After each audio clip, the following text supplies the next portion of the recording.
there's just no debate left. All that's left is finding out the exact numbers, just how many votes and how many ridings Jason Kenney will win. I think he could get up to 70 out of the 87 ridings.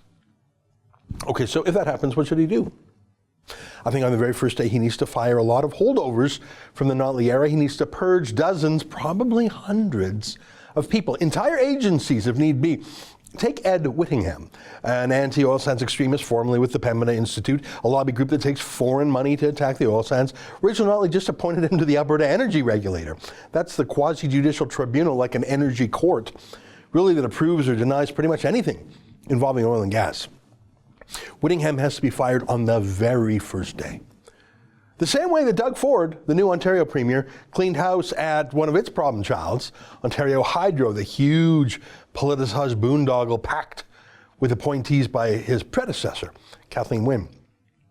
Did you know that Doug Ford also canceled more than 750 wind and solar contracts signed by the Wynne government?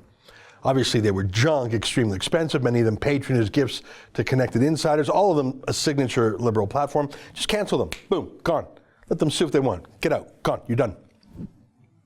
Kenney needs to immediately fire the Notley underminers. They shouldn't be that hard to find. Many of them only moved to Alberta from other provinces after her surprise win in 2015. To me, they're epitomized by this guy, Nathan Rotman.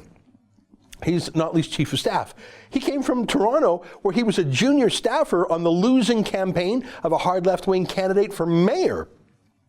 Her name was Olivia Chow. That was actually Jack Layton's widow.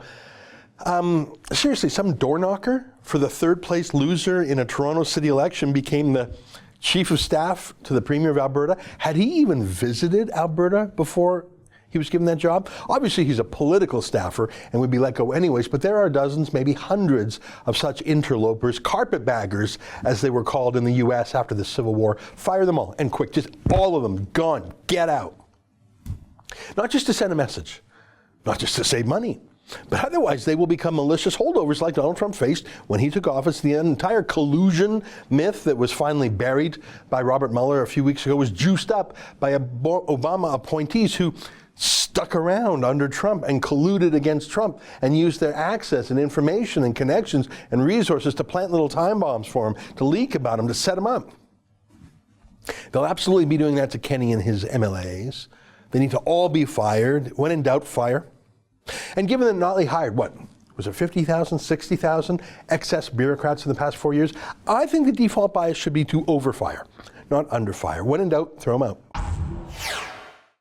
That's an excerpt from the Ezra Levant show. Every day, I do a video monologue, and then I interview an interesting guest, and then I end by reading my hate mail. But you've got to subscribe to it, which you can do at therebel.media/shows.